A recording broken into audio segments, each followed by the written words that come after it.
ఆకాశవాణి ప్రభుత్వ ఉద్యోగాల సమాచారం, సంసిద్ధత, ప్రణాళికపై ప్రత్యేక చర్చా కార్యక్రమం ఇప్పుడు వింటారు. శ్రోతలకు నమస్కారం. ప్రభుత్వ ఉద్యోగాల అవకాశాలు, అదేవిధంగా ప్రభుత్వ ఉద్యోగాల సంసిద్ధత మరియు ప్రణాళికపై సమాచారాన్ని మనకి అందించడానికి ఈరోజు ఆకాశవాణి స్టూడియోలో మనతో పాటు ఉన్నారు జాన్ విన్సెంట్ రాజు గారు, పోటీ పరీక్ష నిపుణులు, కేంద్ర ప్రభుత్వ ఉద్యోగి. నమస్కారం జాన్ విన్సెంట్ రాజు గారు. నమస్కారం సార్. రాజు గారు, ప్రస్తుత సమయంలో కార్పొరేట్ రంగంలో ఉద్యోగ అవకాశాలు గణనీయంగా పెరుగుతున్నాయి. మరి ఈ సమయంలో ప్రభుత్వ ఉద్యోగానికి, ప్రైవేట్ ఉద్యోగానికి గల వ్యత్యాసాన్ని వివరిస్తారా? అదే సమయంలో ఒక విద్యార్థి ప్రభుత్వ ఉద్యోగాన్ని ఎందుకు ఎంచుకోవాలి? ఖచ్చితంగా సార్. ప్రస్తుత పరిస్థితుల్లో కార్పొరేట్ రంగంలో లేదా ప్రైవేట్ రంగంలో ఉద్యోగ అవకాశాలు విస్తృతంగా పెరుగుతున్నప్పటికీ ప్రభుత్వ ఉద్యోగానికి కూడా తగిన స్థానం ఉంది. ఈ రెండిటికి గల వ్యత్యాసాలను మనం పరిశీలిస్తే సార్, ముఖ్యంగా ప్రభుత్వ ఉద్యోగాన్ని, ప్రైవేట్ ఉద్యోగాన్ని, ఏ ఉద్యోగానికైనా మనము ఆ ఉద్యోగాన్ని ఎంచుకోవాలి అని ఆశించినప్పుడు కొన్ని పారామీటర్స్ మనం గమనించాల్సి ఉంటుంది. ఓకే. మొదటిది ఉద్యోగ భద్రత, ఓకే. రెండోది పనివేళలు, మూడవది జీతము, నాలుగవది ఉద్యోగంలో ఉన్న వృద్ధి అవకాశాలు, గ్రోత్ ఆపర్చునిటీస్ అంటాం కదా, ఆ వృద్ధి అవకాశాలు ఏ విధంగా ఉంటాయి. అదే విధంగా ఆ ఉద్యోగంలో ఉండే ఇతరత్ర పర్క్స్ అండ్ బెనిఫిట్స్, అలవెన్సెస్ ఏంటి, లేదా ఆ ఉద్యోగం పూర్తి అయిపోయిన తర్వాత, అంటే ఆ ఉద్యోగి యొక్క వయసు ముగిసిన తర్వాత, లేదా ఆ ఉద్యోగి రిటైర్మెంట్ వయసుకు వచ్చేసిన తర్వాత ఆ విశ్రాంతి కాలంలో దొరికి ఏ విధమైన పెన్షన్ లభిస్తుందా లేదా. ప్రభుత్వ ఉద్యోగమైనా ప్రైవేట్ ఉద్యోగమైనా ఏ ఉద్యోగి అయినా ప్రభుత్వ నియంత్రణలో ఉంటారు. ఆ నియంత్రణ విధి విధానాలు ఏ విధంగా ఉన్నాయి, ఇవన్నీ పారామీటర్స్ గా మనం చూసుకోవాల్సి ఉంటుంది. ప్రభుత్వ ఉద్యోగంలో ఉద్యోగ భద్రత గురించి మనం ఆలోచిస్తే ఉద్యోగానికి అత్యధికమైన భద్రత ఉంటుంది. మన పనితీరు ఆధారం చేసుకున్నప్పటికీ ప్రభుత్వ ఉద్యోగంలో ఉద్యోగ భద్రత అధికం. ప్రైవేట్ ఉద్యోగంలో మన ఉద్యోగ భద్రత కేవలం మన పనితీరు మీద మాత్రమే ఆధారపడి ఉండకపోవచ్చు. కొన్ని ప్రత్యేక పరిస్థితులలో ఆ సంస్థ యొక్క ఆర్థిక పరిస్థితి, ఇతరత్ర మనకి సంబంధం లేని కారణాల వల్ల కూడా ఆ ఉద్యోగం యొక్క భద్రత తగ్గిపోయే అవకాశం ఉంది. ప్రభుత్వ ఉద్యోగంలో ఉన్న జీతం గురించి మనం ఆలోచిస్తే ఒక స్థిరమైన స్కేల్ ప్రకారం జీతం ఉంటుంది. కేంద్ర ప్రభుత్వ ఉద్యోగంలో చూసుకుంటే 7వ వేతన సంఘం అమలు చేయిస్తున్నారు. ఆ 7వ వేతన సంఘం ద్వారా అప్రూవ్ చేయబడిన జీతాలు లెవెల్స్ అని అంటాం. లెవెల్ 1, లెవెల్ 2, లెవెల్ 3 నుంచి లెవెల్ 17, 18 వరకు కూడా లెవెల్స్ ఉన్నాయి. ఆ ప్రకారంగా జీతం ఉంటుంది. కానీ ప్రైవేట్ లో చూస్తే మార్కెట్ ఆధారంగా జీతం మారుతూ ఉంటుంది.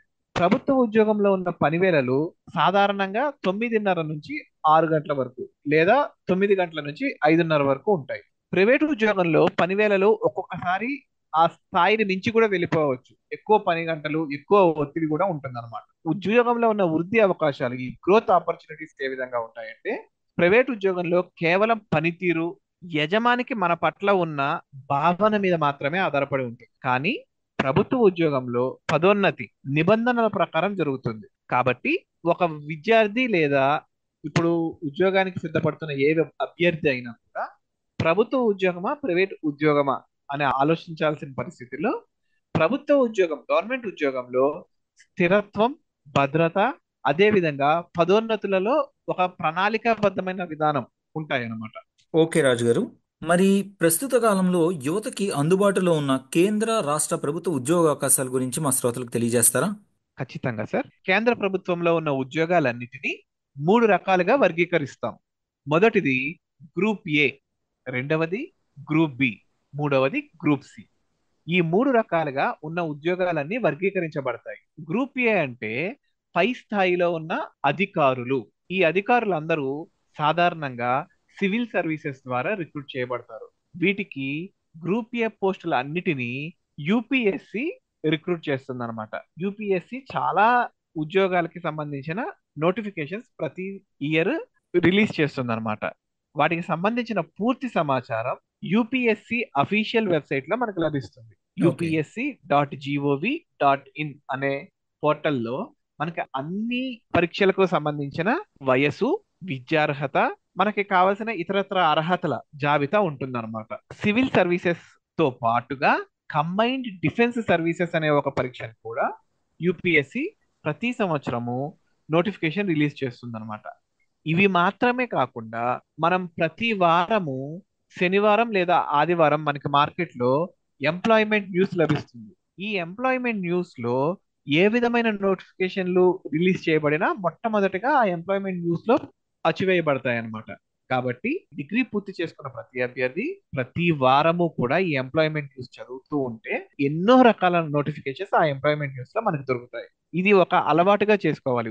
గ్రూప్ ఏ పోస్టులు యూపీఎస్సీ ఏ విధంగా రిక్రూట్ చేస్తుందో సివిల్ మినిస్ట్రీస్ కి, మిగిలిన మంత్రిత్వ శాఖలన్నిటికీ సంబంధించిన గ్రూప్ బి పోస్టులు, ఈ గ్రూప్ బిలో మళ్ళీ రెండు రకాలు: group B gazetted, group B non gazetted.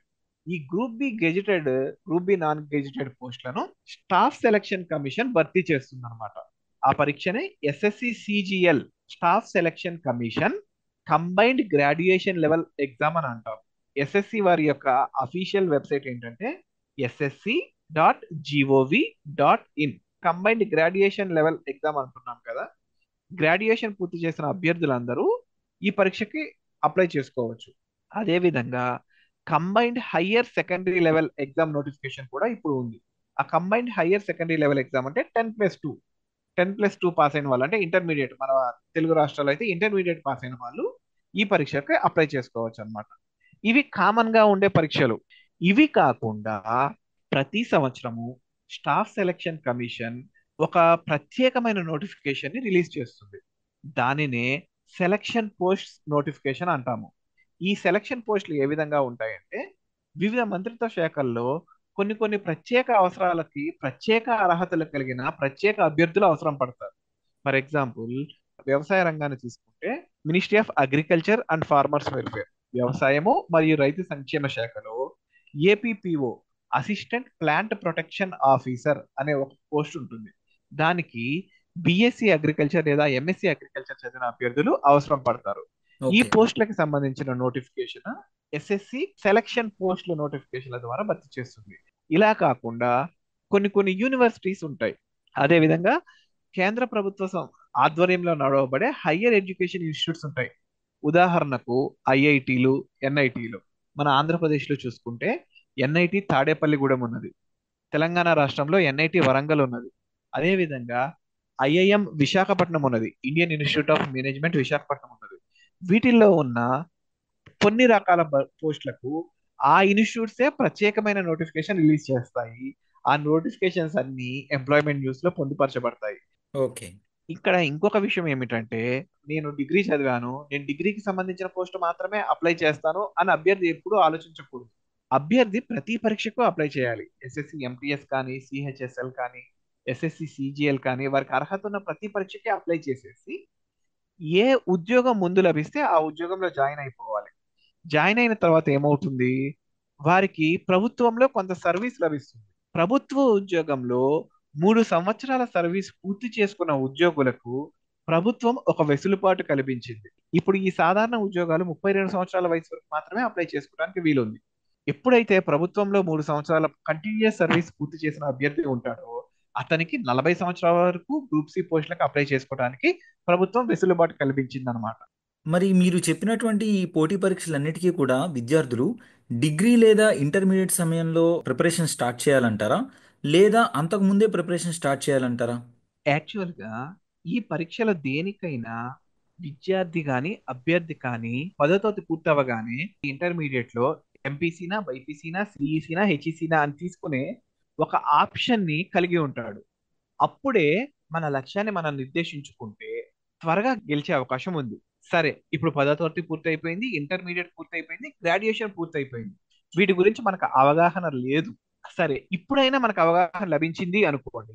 మనకి ఏ అర్హత ఉంది, మనకి ఏ విధమైన ఉద్యోగానికి మనం అర్హులము, ఆ ఉద్యోగాన్ని సాధించాలంటే ఏ విధంగా కష్టపడాలి అనే ఒక క్రమబద్ధమైన ప్రణాళికను మనం ఏర్పరచుకోవాలి. ఓకే. రాజు గారు, మరి విద్యార్థులు ఏ అంశాలపై ఎక్కువ దృష్టి పెట్టి వారు ప్రిపరేషన్ స్టార్ట్ చేయాలంటారు? విద్యార్థి ఏ పోటీ పరీక్షకు ప్రిపేర్ కావాలి అన్నా, ఏ పోటీ పరీక్షలో విజయం సాధించాలి అన్నా, విద్యార్థికి విషయ అవగాహనతో పాటు తన మానసిక సామర్థ్యాన్ని కూడా ఈ పరీక్షలన్నీ అసెస్మెంట్ చేస్తాయి. ఎలా అంటే ప్రతి ఎగ్జామ్లో కూడా క్వాంటిటేటివ్ యాప్టిట్యూడ్ అనే ఒక టాపిక్ ఉంటుంది. క్వాంటిటేటివ్ యాప్టిట్యూడ్ అంటే మనకి మ్యాథ్స్ రాని అభ్యర్థులందరూ ఏమనుకుంటారంటే క్వాంటిటేటివ్ యాప్టిట్యూడ్ అనగానే మ్యాథ్స్ మ్యాథ్స్ మ్యాథ్స్ అని అనుకుంటాం. కానీ కాదు, కేవలం అంకెలు. ఆ అంకెలను అటు ఇటు మార్చడం ద్వారా ఏ విధంగా చాలా త్వరగా ఫలితాన్ని సాధించవచ్చో, లేదా లెక్క యొక్క సొల్యూషన్ మనం తీసుకురావచ్చో, దానికి సంబంధించిన క్వాంటిటేటివ్ యాప్టిట్యూడ్ అనే ఒక టాపిక్ ప్రతి పరీక్షలో ఉంటుంది. ఓకే. సివిల్స్ లో ఉంటుంది, ఎస్ఎస్సి సిజిఎల్ లో ఉంటుంది, ఎస్ఎస్సి సిహెచ్ఎస్ఎల్ లో ఉంటుంది, ఎస్ఎస్సి ఎంటీఎస్ లో ఉంటుంది, ఏపీపీఎస్సి లో ఉంటుంది, గ్రూప్ 1 లో ఉంటుంది, గ్రూప్ 2 లో ఉంటుంది. ఏ పరీక్ష చూసినా ఈ టాపిక్ కామన్. ఓకే. కాబట్టి ఈ మెంటల్ ఎబిలిటీని ఏ విధంగా విద్యార్థులు పెంపొందించుకోవాలి అంటే, మనకి 6వ తరగతి నుంచి 10వ తరగతి వరకు ఉన్న లెక్కల పుస్తకాల్లో ఉన్న అంకగణితాన్ని చదవాలి. దీనికి క్వాంటిటేటివ్ యాప్టిట్యూడ్ అని కొన్ని ప్రైవేట్ సంస్థలు పుస్తకాలు బయట మార్కెట్లో ప్రచురిస్తున్నారు. వాటిని కూడా చదువుకోవచ్చు. కానీ బేసిక్ 6వ తరగతి నుంచి 10వ తరగతి వరకు ఉన్న సాంఘిక శాస్త్రం, సామాన్య శాస్త్రం, గణిత శాస్త్రం, ఈ 3 సబ్జెక్ట్స్ ని, సోషల్, సైన్స్ అండ్ మ్యాథ్స్, ఈ 3 పుస్తకాలను అవగాహన చేసుకుంటూ చదువుకుంటూ ఉండాలి.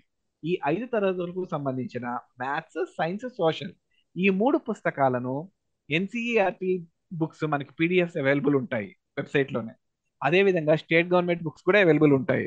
మన స్టేట్ గవర్నమెంట్ బుక్స్ కానీ, ఎన్సీఈఆర్టీ బుక్స్ కానీ, ఇవన్నీ ఒక్కసారి చదివి అప్పుడు ప్రిపరేషన్ స్టార్ట్ చేసాం అనుకోండి, చాలా సింపుల్ గా విజయాన్ని సాధించవచ్చు. ఈ సైన్స్, సోషల్, మ్యాథ్స్ పుస్తకాల్లో ఉన్న టాపిక్స్ ని 4 రకాలుగా వర్గీకరించారు. Reasoning and aptitude, quantitative aptitude and reasoning, ఇది ఒక టాపిక్. అదే విధంగా ఆంగ్లం మీద పట్టు సాధించాలి, ఇంగ్లీష్. అదే విధంగా కరెంట్ అఫైర్స్, జనరల్ స్టడీస్. ఈ జనరల్ స్టడీస్ అంటే సోషల్ పుస్తకాల్లో ఉన్న అంశాలే ఉంటాయి. కరెంట్ అఫైర్స్ అంటే మన దేశ ప్రధానమంత్రి ఎవరు, మన దేశ రాష్ట్రపతి ఎవరు, ఇలాంటి చిన్న చిన్న విషయాల దగ్గర నుంచి ఇంకా లోతుగా ఇంటర్నేషనల్, నేషనల్, జాతీయ, అంతర్జాతీయ స్థాయిలో ఉన్న వార్తల గురించి కూడా మనం తెలుసుకుంటూ ఉండాలి. వీటి కోసమే పోటీ పరీక్షలకు సిద్ధపడే ప్రతి అభ్యర్థి కూడా ప్రతిదినము వార్తాపత్రికను, ఏదో ఒక వార్తాపత్రికను, జాతీయ స్థాయి వార్తాపత్రికను ఫాలో అయితే మంచిది. ఓకే రాజు గారు. కేవలం వార్తాపత్రికను చదివితే సరిపోతుందా? లేకపోతే ప్రత్యేకంగా ఏమైనా నోట్స్ ప్రిపేర్ చేసుకుని లేదా ప్రిపరేషన్ కోసం కోచింగ్ ఏదైనా తీసుకోవడం అనేటువంటిది అత్యావశ్యకం అంటారా? ట్రైనింగ్ కావాలా, కోచింగ్ కావాలా లేదా అనేది ఆ అభ్యర్థి యొక్క స్థితి మీద ఆధారపడి ఉంటుంది. తీసుకున్నా మంచిదే, తీసుకోకపోయినా కూడా ఓకే. అనేకమైన మాధ్యమాలు ఇప్పుడు మనకి అందుబాటులో ఉన్నాయి. యూట్యూబ్ ఛానల్స్ లో ప్రతి విధమైన టాపిక్స్ గురించి విపులంగా, విస్తారంగా వివరించి చెప్పే ఛానల్స్ కొన్ని ఉన్నాయి. వాటిని ఫాలో అవుతూ మనల్ని మనం ఇంప్రూవ్ చేసుకోవచ్చు అనమాట. రాజుగారు, పోటీ పరీక్షలకు ప్రిపేర్ అయ్యేవారు కరెంట్ అఫైర్స్ ప్రిపేర్ అవ్వాలి, యాప్టిట్యూడ్ ప్రిపేర్ అవ్వాలి, ఆంగ్ల భాష మీద పట్టు సాధించాలి అన్నారు. మరి వీటన్నిటి కోసం రోజువారీగా ఒక అభ్యర్థి ఎంత సమయాన్ని కేటాయించాలంటారు? ఎటువంటి ప్రణాళికని పాటించాలంటారు? మనము ఎంత సమయం చదివాము అనే క్వాంటిటీ కన్నా ఎంత మంచిగా చదివాము అనే క్వాలిటీ మిన్న. ఇక్కడ ఎన్ని గంటలు అనే ప్రశ్నని నేను కొట్టేస్తాను అనమాట. ఆ ప్రశ్న అప్రస్తుతం. ఎంతసేపు నీకు దొరికింది? ఫర్ ఎగ్జాంపుల్, ఒక రోజులో మనకు 4 గంటలు మాత్రమే దొరికింది. ఆ 4 గంటలు ఎంత క్వాలిటీగా చదివాము, ఆ 4 గంటల ద్వారా మనకు వచ్చిన అవుట్పుట్ ఎలా ఉంది అనేది చూసుకోవాలి. మనం విషయాలు ఎంతగా గుర్తుపెట్టుకుంటున్నాం. జనరల్ అవేర్నెస్ కి సంబంధించి లేదా కరెంట్ అఫైర్స్ కి సంబంధించి వార్తాపత్రికని నేను ఫాలో అవ్వమని చెప్పాను. ఆ వార్తాపత్రికను చదువుతూ ఏదైతే ఇంపార్టెంట్ టాపిక్ ఉంటుందో ఆ టాపిక్ మీద ఒక చిన్న నోట్స్ లో కానీ, డైరీలో కానీ కొన్ని టాపిక్స్ మనం రాసుకుంటూ ఉండాలి. ఎందుకంటే మర్చిపోవటం అనేది మానవ సహజం. ఎంత గొప్ప అభ్యర్థి అయినా కూడా ఒక సంవత్సరం క్రితం చదివింది ఇంకో సంవత్సరం తర్వాత గుర్తు చేసుకోవాలి అంటే వాళ్ళకి ఇబ్బందిగానే ఉంటుంది. కాబట్టి ఏం చేయాలి అంటే, నోట్స్ అనేది ఒకటి మనం ప్రిపేర్ చేసుకుంటూ ఉండాలి. రోజుకు ఎన్ని గంటలు చదివాము అనే దానికంటే కూడా ఎలా చదివాము, ఆ ఉన్న 4 గంటలో 6 గంటలు 10 గంటలు, ఒక అభ్యర్థికి 4 గంటలే అవకాశం ఉంటుంది, ఒక అభ్యర్థికి 6 గంటలు ఉంటుంది, ఒక అభ్యర్థికి 10 గంటలు ఉంటుంది. ఈ టైం ని ఎలా స్పెండ్ చేస్తున్నాము, ఎలా, ఎంత క్వాలిటీగా. ఇప్పుడు కొంతమంది ఏం చేస్తారంటే, ఒకసారి పుస్తకం తీస్తారు, ఆ పుస్తకం తీయగానే ఫోన్ లో ఏదో ఒక మెసేజ్ రావటం, ఫోన్ వైపు వారి దృష్టి వెళ్ళిపోతుంది. బుక్ ముందే ఉంటుంది, వారి ధ్యాస మొత్తం ఫోన్ మీద ఉంటుంది. కానీ మనం ఎంత ఏకాగ్రతతో చదువుతున్నాం అనేది ఇంపార్టెంట్. కొన్ని కొన్ని ఇంపార్టెంట్ పాయింట్స్, కొన్ని కొన్ని ట్రిక్స్ ఉంటాయి అన్నమాట. ఫర్ ఎగ్జాంపుల్, మనం భౌతిక శాస్త్రాన్ని తీసుకుంటే ఇప్పుడు ప్రోటాన్లు, ఎలక్ట్రాన్లు, న్యూట్రాన్లు అని కొన్ని ఉన్నాయి. వాటిని ఎవరు కనిపెట్టారు అనే ప్రశ్న సాధారణంగా ఉంటుందన్నమాట. వీటిని గుర్తుపెట్టుకోవటానికి చిన్న చిన్న ట్రిక్స్ ఉన్నాయి. Pen, P E N, proton, electron, neutron. Pen అనుకుందాం దాన్ని. Okay. Is equal to RTC. ఇది ఒక చిన్న formula, pen equal to RTC. ఇది ఏంటి మనం గుర్తుపెట్టుకోవడానికి మనం తయారు చేసుకున్న ఫార్ములా అన్నమాట. ఓకే. పెన్, పి అంటే ప్రోటాన్, ఈ అంటే ఎలక్ట్రాన్, ఎన్ అంటే న్యూట్రాన్, న్యూట్రాన్. ఆర్ అంటే రూదర్ఫర్డ్. ఓకే. ప్రోటాన్ ని కనిపెట్టిన వ్యక్తి రూదర్ఫర్డ్ అన్నమాట. అదే విధంగా ఎలక్ట్రాన్ ని కనిపెట్టింది థామ్సన్, థామ్సన్. న్యూట్రాన్ ని కనిపెట్టింది చాడ్విక్. పెన్ షార్ట్విక్. ఈక్వల్ టు ఆర్టీసీ అనే ఒక చిన్న ఆరు అక్షరాల్ని మనం గుర్తుపెట్టుకోవటం వల్ల ప్రోటాన్ ని కనిపెట్టింది రూదర్ఫర్డ్, ఎలక్ట్రాన్ ని థామ్సన్, న్యూట్రాన్ ని చాడ్విక్ అనేది మనకి ఏ డౌట్ లేకుండా కూడా దీన్ని మనం గుర్తుపెట్టుకోవచ్చు. కన్ఫ్యూజ్ కాకుండా ఉండటం కోసం ఇలాంటి చిన్న చిన్న ట్రిక్స్ ప్రతి కాన్సెప్ట్ లో ఉన్నాయి. ఇంకా వాటికి పుస్తకాలు ఏముండవు, మనకి మనమే తయారు చేసుకుంటూ ఉండాలి. ఇలాంటి ట్రిక్స్ మనం ఎంత ఎక్కువగా ఎంత ఏకాగ్రతతో చదివితే ఆ ట్రిక్స్ అనేవి కూడా మనకి తెలిసిపోతూ ఉంటాయి అన్నమాట. అలా చిన్న చిన్న లాజిక్స్ తో మనం విజయాన్ని సాధించవచ్చు. ఈ విధంగా మనం జనరల్ అవేర్నెస్ లో చిన్న చిన్న ట్రిక్స్ తయారు చేసుకుంటూ ఉండొచ్చు అన్నమాట. మంచి సమాచారాన్ని ఇచ్చారు రాజు గారు. పోటీ పరీక్షలకు సిద్ధమవుతున్నటువంటి సమయంలో విద్యార్థులు ఈ సామాజిక మాధ్యమాలను ఏ విధంగా అడ్డుకోవచ్చు? ఈ సామాజిక మాధ్యమాన్ని ఏ విధంగా వాడుకుంటే ఆ విధమైన ఫలితాలను ఇస్తుంది. దాన్ని మంచికి వాడుకోవడానికి అవకాశం ఉంది, చెడుకి వాడుకోవడానికి అవకాశం ఉంది.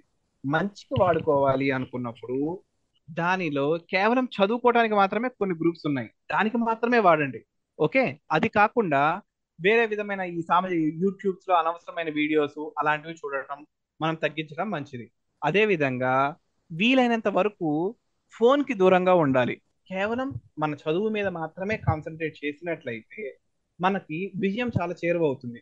నీకు ఫోన్ ఎంత దగ్గరగా ఉంటే నీ విజయం నీకు అంత దూరంగా ఉంది. ఓకే. నీ ఫోన్ ఎంత దూరంగా ఉంటే నీ విజయం అంత దగ్గరగా ఉంది. ఈ ఒక్క ఫార్ములా గుర్తుపెట్టుకోండి. ఓకే రాజు గారు.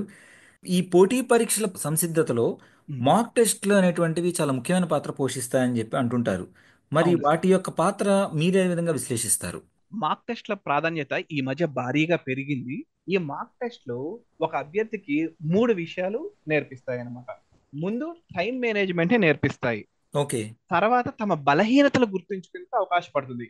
నీ స్వాట్ అనాలిసిస్ అంటే నీ సామర్థ్యం ఏంటి, నీ బలహీనత ఏంటి, నీకున్న ముప్పు ఏంటి, నీకున్న ఆపర్చునిటీ ఏంటి. ఈ నాలుగు, స్ట్రెంగ్త్, వీక్నెస్, ఆపర్చునిటీ, థ్రెట్. ఈ స్వాట్ అనాలిసిస్ మనం చేసుకోవటానికి ముందుగానే మనకు ఒక అవకాశం దొరుకుతుంది అనమాట.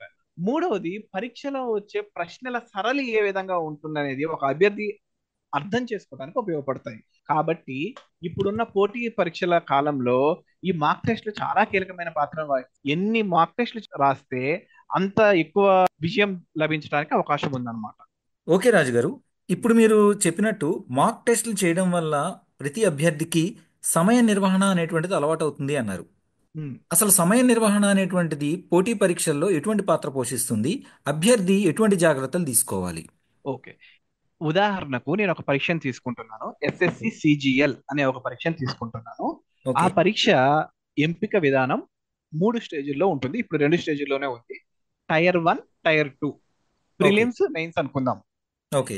ఈ టైర్ 1 లో 100 ప్రశ్నలను మనం 60 నిమిషాల్లో పూర్తి చేయాల్సి ఉంటుంది. అంటే ఓకే. ఒక్కొక్క ప్రశ్నను 40 సెకండ్లలో పూర్తి చేయాలి. 40 సెకండ్లలో ఒక ప్రశ్నను పూర్తి చేయడానికి ఒక అభ్యర్థి ఎంత స్థిరంగా, ఎంత ఫాస్ట్ గా, ఎంత ఎక్యురేట్ గా ఆన్సర్ పెడతాడు అనేది ఆ అభ్యర్థి యొక్క విజయాన్ని నిర్ణయిస్తుంది. సాధారణ వ్యక్తి కూడా 2-3 గంటల్లో ఆ 100 ప్రశ్నలు చేయగలడేమో, అవును. కానీ 100 ప్రశ్నలను ఈ 60 నిమిషాల్లో చేసిన వాడే విజేత.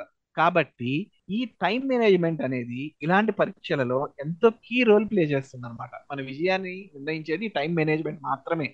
కాబట్టి ఈ టైం మేనేజ్మెంట్ విషయంలో బహు తీవ్రమైన కృషి ఒక అభ్యర్థి చేస్తే తప్ప విజయం అంత ఈజీగా రాదు. కాబట్టి టైం మేనేజ్మెంట్ గురించి మనము ఎంత గ్రౌండ్ వర్క్ చేయాలో మీరు ఆలోచించండి. ఓకే. రాజు గారు, మనం ఇప్పటివరకు మాట్లాడుకున్న చాలా విషయాల్లో తల్లిదండ్రులకు, విద్యార్థులకు ఈ పోటీ పరీక్షల సంసిద్ధతపై సాధారణంగా చాలా అపోహలు ఉంటాయి. మనం ఇందాక మాట్లాడుకున్నట్టు 18 గంటలు కష్టపడితే గానీ మనం పోటీ పరీక్షలు గెలవలేము, ఇటువంటి కొన్ని అపోహలు ఉంటాయి. అవును. వాటిని మనం ఏ విధంగా నివృత్తి చేయొచ్చు అనేది కూడా ఏమైనా కొంచెం మాకు వివరించగలరా? ఉమ్. అదే, ఒక అభ్యర్థి ప్రిపరేషన్ టైంలో వారి యొక్క మానసిక ఆరోగ్యం గురించి కూడా ఆలోచించాల్సి ఉంటుంది. ఒక ఓకే. అభ్యర్థి ఎంత ప్రశాంతంగా ఉంటే అంత ప్రశాంతంగా, అంత ఎక్కువగా, అంత ఎక్కువ ఏకాగ్రతగా ఆ అభ్యర్థి చదివిన విషయము తన మెదడులో నిండిపోతుంది అనమాట. కాబట్టి తల్లిదండ్రులు పిల్లల మీద అనవసరమైన ఒత్తిడి చేయవద్దు. వారిని ఎక్కువ ఓర్పు, సహనం వారు కలిగి ఉండటం మంచిది.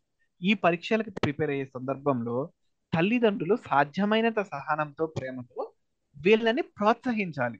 పిల్లల్ని ప్రోత్సహించాలి, వాళ్ళని ఒత్తిడికి గురి చేయొద్దు.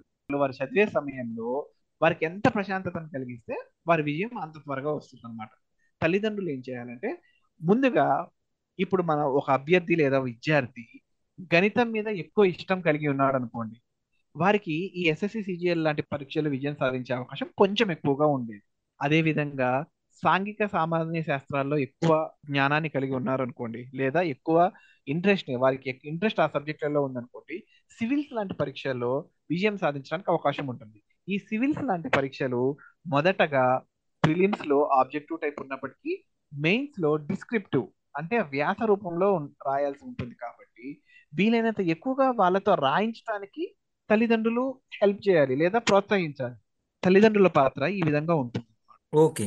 రాజుగారు, సాధారణంగా మనం బయట చూసినట్లయితే పట్టణ యువతకు ప్రభుత్వ ఉద్యోగాలలో ఎక్కువ అవకాశాలు ఉన్నాయి అనేటువంటి అపోహ ఉంది. ఇది ఓకే. ఎంతవరకు నిజమంటారు? ఈ అంతర్జాల యుగంలో అంతర్జాలం, ఇంటర్నెట్ అనేది ఎంత విరివిగా దొరుకుతుందంటే, ఒకప్పుడు ఫోన్ పే, గూగుల్ పేలతో పేమెంట్ చేయటం అనేది సిటీస్ లో మాత్రమే ఉండేది. అవును. కానీ బహు త్వరితంగా అది గ్రామాల్లోకి ఏ విధంగా విస్తరించింది. ఇప్పుడు ప్రతి చిన్న టిఫిన్ సెంటర్ లో కూడా మనకి క్యూఆర్ కోడ్ అవైలబుల్ గా ఉంది. అవునండి. అదే విధంగా ఇప్పుడు ప్రతి ఊర్లో కూడా ఇంటర్నెట్ అవైలబుల్ గా ఉంది. అంతర్జాలం ప్రతి ఒక్కరికి అందుబాటులోకి వచ్చేసింది. అవును. ఈ అంతర్జాల యుగంలో అవకాశం లేదు అనుకుంటే వాడు మూర్ఖుడే. ఓకే. మనం మన పల్లెటూరులో కూర్చుని ఎక్కడో జరుగుతున్న ఇజ్రాయెల్ ఇరాన్ వార్ గురించి మాట్లాడుకోవచ్చు. ఎక్కడో జరుగుతున్న ఈ రష్యా ఉక్రెయిన్ యుద్ధం గురించి చూస్తున్నాం. ప్రతి విధమైన వార్తనే మనం పల్లెటూరులో ఉండి చూస్తున్నప్పుడు గ్రామమా పట్టణమా అనే ప్రశ్నే లేదు. పట్టణాల్లో ఉన్న యువతకి ఈ కోచింగ్ సెంటర్లు కొంచెం అందుబాటులో ఉండొచ్చు. ఈ గ్రామాల్లో ఉన్న వారికి కూడా ఒకవేళ ట్రైనింగే తీసుకోవాలి అని భావిస్తే ఎన్నో మాక్ యాప్స్ అందుబాటులో ఉన్నాయి. వారు ఎంత రీసెర్చ్ చేస్తే అన్ని మార్క్స్ వారికి ఉచితంగానే దొరుకుతాయి అన్నమాట. కాబట్టి గ్రామము పట్టణము అనే కాన్సెప్ట్ ని వారి మైండ్ లో ఉంచి తొలగించుకోవాలి. ఓకే రాజుగారు, మనం ఇప్పటివరకు కేంద్ర రాష్ట్ర ప్రభుత్వ సంస్థలలో ఉన్నటువంటి ఉద్యోగ అవకాశాల గురించి మనం మాట్లాడుకున్నాం. మరి బ్యాంకింగ్ రంగంలో ఉద్యోగ అవకాశాలు ఏ విధంగా ఉంటాయి? విద్యార్థులు వాటికి ఏ విధంగా సిద్ధమవ్వాలంటారు? బ్యాంకింగ్ రంగంలో కేంద్ర ప్రభుత్వ ఉద్యోగాలకు ఎస్ఎస్సి, యూపీఎస్సి ఏ విధంగా నోటిఫికేషన్స్ ఇస్తుందో, బ్యాంకింగ్ రంగానికి కూడా ఐబిపిఎస్ అనే ఒక సంస్థ ప్రతి సంవత్సరము 4 విధాలైన పరీక్షలను నిర్వర్తిస్తుంది అనమాట. ఓకే. మొదటిది IBPS PO, IBPS clerk, RRB PO, RRB clerk. RRB అంటే రైల్వే రిక్రూట్మెంట్ బోర్డు కాదు. ఇక్కడ ఆర్ఆర్బి అనేది వచ్చేసరికి రీజనల్ రూరల్ బ్యాంక్, మన గ్రామీణ బ్యాంకులు. గ్రామీణ మన బ్యాంక్. రాష్ట్రంలో ఉన్న ఆంధ్రప్రదేశ్ గ్రామీణ వికాస్ బ్యాంక్, ఆంధ్ర ప్రగతి గ్రామీణ వికాస్ బ్యాంక్, తెలంగాణ గ్రామీణ బ్యాంక్, ఇలాంటి వాటిలన్నింటినీ కూడా రీజనల్ రూరల్ బ్యాంక్స్ అంటాం. ఓకే. వీటిల్లో PO clerks, regional rural bank లో ఉన్న క్లర్క్ ని అసిస్టెంట్ అంటాం అనమాట. ఈ బ్యాంక్స్ లో పిఓ అంటే అధికారి, ప్రొబేషనరీ అధికారి, క్లర్క్, అలా విధంగా పిఓ, అసిస్టెంట్, ఈ 4 విభాగాల ఉద్యోగాలకు సంబంధించిన పరీక్షలు ఐబిపిఎస్ నిర్వహిస్తుంది. ఇవే కాకుండా కొన్ని ప్రత్యేక పరిస్థితుల్లో రిజర్వ్ బ్యాంక్ ఆఫ్ ఇండియాలో కూడా assistant manager, assistant grade B లాంటి పరీక్షలను ఐబిపిఎస్ నిర్వహిస్తుంది. కాబట్టి వీటికి కూడా సిలబస్ ఆల్మోస్ట్ సేమ్ అన్నమాట. Quantitative aptitude, reasoning ability, English, general or banking awareness, computer knowledge, ఈ 5 కాన్సెప్ట్స్ ఆల్మోస్ట్ అన్ని పరీక్షల్లో ఉన్న కాన్సెప్ట్సే వీటికి ఉంటుంది. కాబట్టి బ్యాంకింగ్ రంగానికి, ప్రభుత్వ ఉద్యోగాలకి రెండింటికి సంబంధించిన పరీక్షలకు ఒకేసారి సమాంతరంగా ఒక అభ్యర్థి ప్రిపేర్ అవడానికి అవకాశం ఉంది. ఓకే రాజుగారు, చక్కని సమాచారాన్ని మాకు అందించారు. ఈ పోటీ పరీక్షల్లో కావచ్చు, బ్యాంక్ ఎగ్జామ్స్లో కావచ్చు, ఒత్తిడిని తట్టుకునేందుకు యా. ప్రధానమంత్రి నరేంద్ర మోదీ గారు నిర్వహిస్తున్న పరీక్షపై చర్చ కార్యక్రమ పాత్రను మా శ్రోతలకు వివరిస్తారా? ఆ, విద్యార్థులలో ఒత్తిడిని తగ్గించి ఈ పోటీ పరీక్షలకు ప్రిపేర్ అయ్యే అభ్యర్థులకు విజయవంతమైన సిద్ధాంత వ్యూహాలను తెలియజేయడానికి మన గౌరవ ప్రధానమంత్రి నరేంద్ర మోడీ గారు 2018 సంవత్సరంలో పరీక్షా పే చర్చ అనే ఒక వినూత్నమైన కార్యక్రమాన్ని, ప్రేరణాత్మకమైన వార్షిక కార్యక్రమాన్ని ఆరంభించారు. వారికి యొక్క ఆహ్లాదాన్ని, ఆనందాన్ని పెంపొందించి వారు జీవితంలో ఏ విధంగా గెలవాలి, పరీక్షల్లో గెలవాలి, అదే విధంగా జీవితాన్ని, వారి జీవనాన్ని ఏ విధంగా మార్చుకోవాలి, ఏ విధంగా రూపుదిద్దుకోవాలి అనే దానికోసం ఈ పరీక్షా పే చర్చ అనే వార్షిక కార్యక్రమాన్ని ప్రారంభించారు. ఈ కార్యక్రమంలో ప్రధానమంత్రి గారు సూటిగా విద్యార్థులతో మాట్లాడతారన్నమాట. విద్యార్థులు అడిగే ప్రాముఖ్యమైన ప్రశ్నలకు సరదాతో, సహజంగా ఉదాహరణలతో సమాధానం ఇస్తారు. ఫర్ ఎగ్జాంపుల్, ఒక విద్యార్థి తన పబ్జి అడిక్షన్ గురించి మోడీ గారిని ప్రశ్నించాడు. సమయపాలన గురించి మోడీ గారిని ప్రశ్నించారు. ఓకే. తల్లిదండ్రుల వల్ల ఎదురయ్యే ఒత్తిడి గురించి మోడీ గారిని ప్రశ్నించారు. ఓకే. వీటన్నిటికీ కూడా వారు నవ్వుతూ సమాధానం చెప్పారన్నమాట. ఈ కార్యక్రమం అభ్యర్థులకే కాదు, ఉద్యోగార్థులకే కాదు, తల్లిదండ్రులకు, ఉపాధ్యాయులకు కూడా మార్గదర్శకంగా ఉంది. ఓకే. పిల్లలపై అనవసర ఒత్తిడి వేయవద్దని, వారిని సహనం, ప్రేమతో ప్రోత్సహించమని మోడీ గారు వారి సందేశాన్ని ఇచ్చారన్నమాట. జాతీయ చైతన్యం కలిగించే విధంగా పరీక్షా పే చర్చ కార్యక్రమం ఉంది. స్థూలంగా ఈ పరీక్షా పే చర్చ కార్యక్రమం వల్ల మనకి ఒరిగింది ఏమిటి అంటే, పరీక్షా పే చర్చ కార్యక్రమం ద్వారా మోడీ గారు విద్యార్థులందరిలో ఆత్మవిశ్వాసాన్ని నింపారు. పరీక్షల పట్ల పారదర్శకమైన, సరైన దృక్పథాన్ని కల్పించే మార్గదర్శిగా కూడా నిలుస్తున్నారు. ఓకే. దీనిని చాలా మంది ఒక విద్యా ఉద్యమం అని కూడా అంటున్నారు అన్నమాట. ఈ పరీక్షా పే చర్చ కార్యక్రమం విద్యార్థులకు ఎంతగానో ఉపయోగపడుతుంది. ఒక విద్యార్థి విజయంలో ఈ పరీక్షా పే చర్చ కార్యక్రమం కీలక పాత్ర పోషిస్తుంది అనటానికి నాకు ఎటువంటి అతిశయోక్తి లేదు. ఓకే రాజు గారు, చివరిగా ఈ పోటీ పరీక్షలకు సిద్ధమయ్యే ఉద్యోగార్థులకు మీరిచ్చే సూచనలేంటి? ఆ, ఈ పోటీ పరీక్షలకు ప్రిపేర్ అయ్యే విద్యార్థులందరికీ మొట్టమొదట నేను ఇచ్చే సూచన ఏంటంటే, లీవ్ డిస్ట్రాక్షన్స్. మీ డిస్ట్రాక్షన్స్ ఏంటో మీకు తెలుసు. మీరు ఏ విషయంలో తప్పిపోతున్నారు, మీ గెలిచేందుకు ఉన్న అడ్డంకులు ఏంటి అనేది మీరు ముందుగా తెలుసుకోవాలి. మీ అడ్డంకులను మీరు తెలుసుకున్నట్లయితే ఖచ్చితంగా మీ విజయం మీకు దక్కుతుంది. మీ లక్ష్యం సుస్పష్టంగా ఉండాలి. మీరు ఏం సాధించాలి అనుకుంటున్నారు, వాటి కోసం పట్టుదల, ప్లానింగ్, అభ్యాసం, ఈ మూడు కలిగి ఉండాలన్నమాట. నేను మీకు ఇచ్చే సలహా ఏమిటంటే, ముందుగా స్వాట్ అనాలిసిస్ చేయండి. మీ స్ట్రెంగ్త్ ఏంటి, మీ వీక్నెస్ ఏంటి, మీ ఆపర్చునిటీస్ ఎక్కడ ఉన్నాయి, మీ థ్రెట్స్ ఎక్కడ ఉన్నాయి, ఈ 4 మీరు ముందుగా ఒక పుస్తకంలో ఫస్ట్ వీటిని రాసుకోండి. మీ వీక్నెసెస్ ని కూడా స్ట్రెంగ్త్ గా మార్చేసేయండి. సమయాన్ని సద్వినియోగం చేసుకోవాలి. వీలైనంత ఎక్కువ మార్క్ టెస్ట్లు రాయాలి. వీలైనంత ఎక్కువ కాన్సెప్ట్స్ చదవాలి. ముందుగా ఈ పోటీ పరీక్షలకు సిద్ధపడే ప్రతి విద్యార్థి కూడా లక్ష్యం స్పష్టంగా ఉండాలి, సమయ పాలనపై దృష్టి పెట్టాలి, మౌలిక అంశాలపై పట్టు సాధించాలి, కరెంట్ అఫైర్స్ రోజు చదవాలి. నేను చెప్పాను, నోట్స్ తప్పక తయారు చేసుకోవాలి. ప్రతిదీ మనం తెలుసుకునేది రాసుకుని పెట్టుకోవాలి. మరొక ఇంపార్టెంట్ విషయం ఏంటంటే, ఆత్మవిశ్వాసం, మానసిక ధైర్యం, ఈ రెండింటిని గుర్తుపెట్టుకోండి. మీ మీద మీరు విశ్వాసం ఉంచుకోండి. మీ మనోనిబ్బరాన్ని మీరే పెంచుకోండి. సోషల్ మీడియాని కూడా సాధ్యమైనంత నియంత్రణలో ఉంచుకోండి. ఆరోగ్యాన్ని అసలు నిర్లక్ష్యం చేయవద్దు. చదువుతూ ఆరోగ్యాన్ని కూడా కాపాడుకోండి. ఇదే నేను విద్యార్థులకు ఇచ్చే సలహా. ఓకే రాజు గారు, కేంద్ర ప్రభుత్వ ఉద్యోగ అవకాశాల గురించే కాకుండా పోటీ పరీక్షల సన్నద్ధతపై కూడా ఎన్నో విలువైన సూచనలు, సలహాలు మాకు అందించారు. ధన్యవాదాలు జాన్ విన్సెంట్ రాజు గారు. Thank you sir. ప్రభుత్వ ఉద్యోగాల సమాచారం, సంసిద్ధత, ప్రణాళికపై ప్రత్యేక చర్చా కార్యక్రమం ఇప్పటివరకు విన్నారు. అతిథి జాన్ విన్సెంట్ రాజ్, పోటీ పరీక్షల నిపుణులు. వ్యాఖ్యాత సాయి సిస్లా. సమర్పణ ప్రాంతీయ వార్తా విభాగం, ఆకాశవాణి విజయవాడ కేంద్రం.